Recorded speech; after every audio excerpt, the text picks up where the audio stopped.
chefs, now we're on to the stage where we're getting ready to make the stock from the John Dory bones.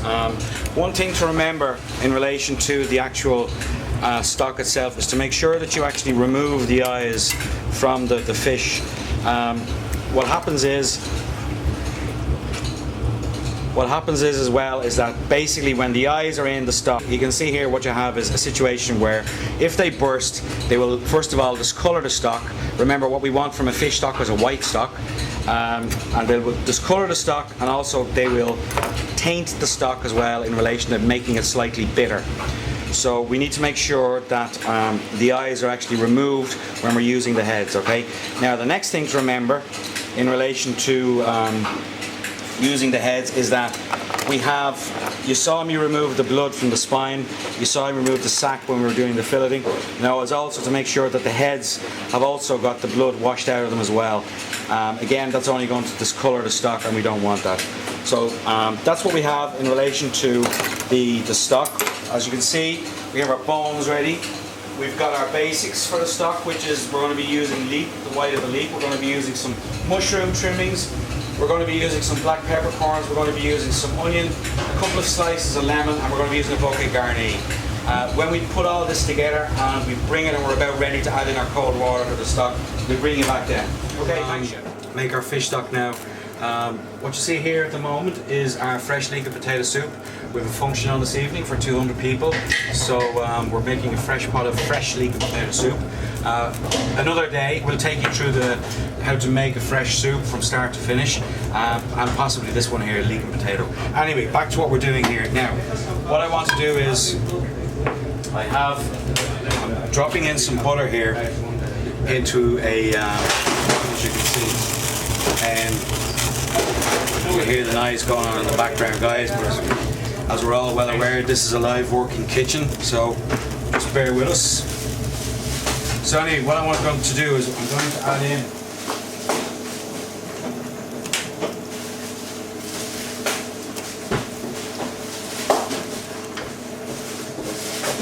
we're making our fish stock, right? So what we have here is sliced onions, sliced mushrooms, and sliced leek. Okay, now guys, we only want the white of the leek. All right, remember that the whole point of this is to keep this is a white stock, so we want to make sure that we keep the white part of the leek, because if we go up and start using the green part, all it's going to do is basically make our stock bitter. So what I want to do is just melt down this butter, get these in, get them softening out. When they're in and when they've begun to sweat off, I'm going to then add in the fish, the actual bones themselves, and begin the cooking process in relation to the stock. So anyway, here we go. So anyway, mushrooms in, alright? Onions in, leek in.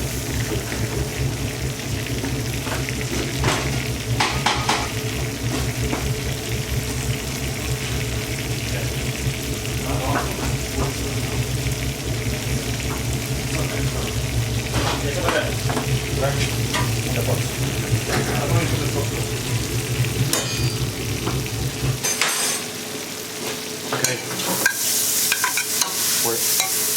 So Chef, can I ask you a question again? Yeah. You put in the harder vegetables first and put in the softer vegetables last. Is that the way how it goes? No, not really. Basically, what we have here is we're not looking to cook out these vegetables at all as we start off. All we're doing here is what's called sweating, alright?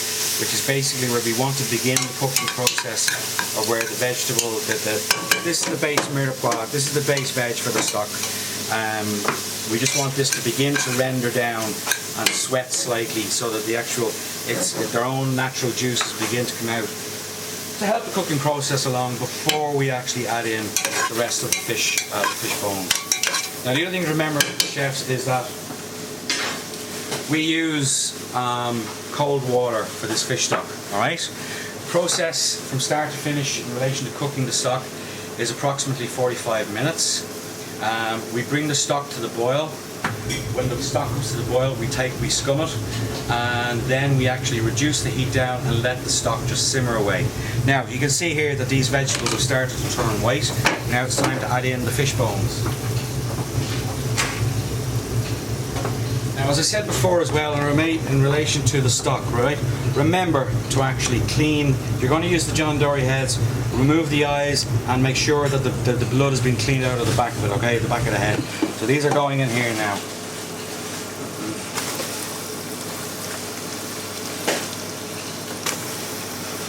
Have bones in here, alright? Now, the next thing that I want to add into this is a glass of white wine. For that, our bouquet garni is going in, alright? 4 slices of lemon.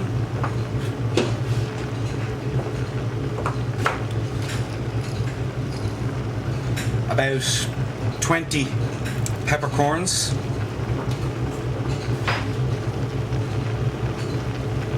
Our glass of white wine is going in.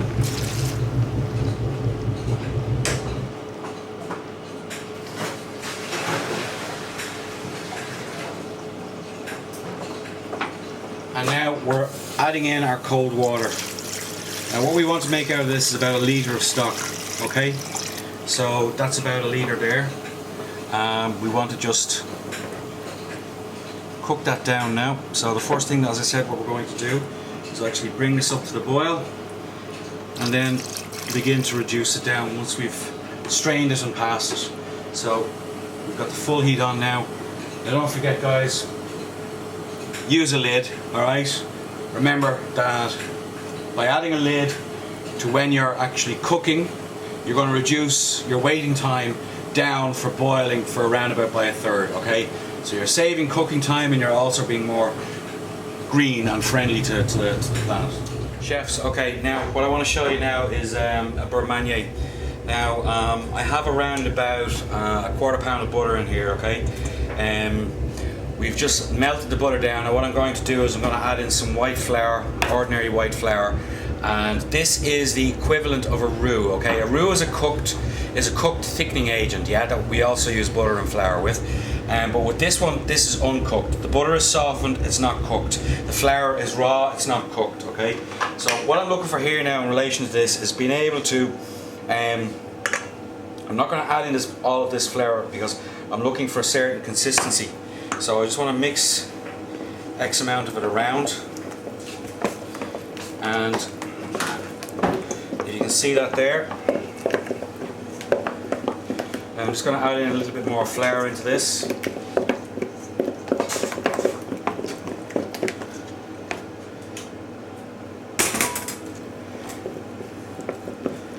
Now what we do with this is basically once we have this mixed together and blended together, okay, we add it in as a thickening agent into our sauces that we're going to use. A Burmese is mostly used for thickening sauces, and you need a hell of a chunk of Burmese if you're going to actually thicken a pot of soup with this, alright? That's why in a soup we actually use a roux as a base in relation to starting off thickening agents for a soup. But as I said to you, Burmese is mostly used as a thickening agent for sauces. Now you can see the consistency that I have here, okay? Even that is still a little bit wet. What I'm going to do now is I'm just going to get a little bit more flour and add it in. When I have that, I'll bring you back and show you exactly what a Burmese should look like when it's finished. Okay, chefs, now as you can see, our Burmese is still a little bit too wet. So what I'm doing is I'm adding more flour in. Now at this stage, I don't want to add in too much. What I'm looking to show you here is consistency. What the consistency of the Burmese should look like once it's been blended.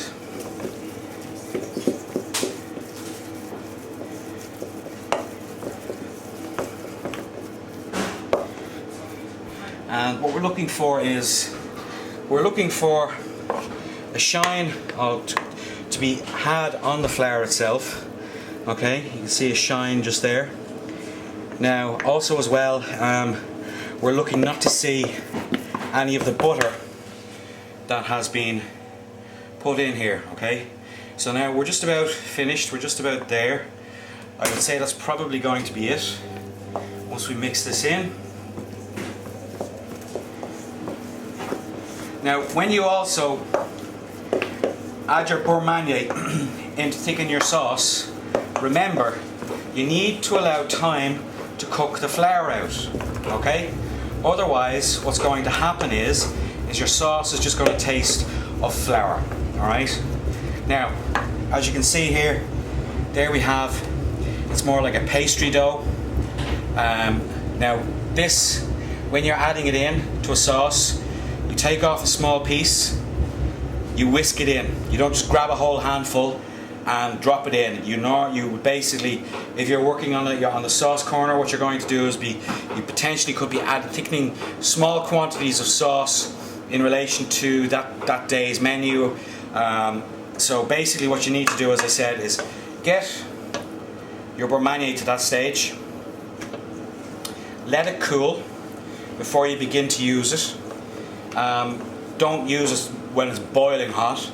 Let it cool down to room temperature, and as I said, when you're adding it in, add it in bit by bit. Even that, don't add the whole lot in at one time.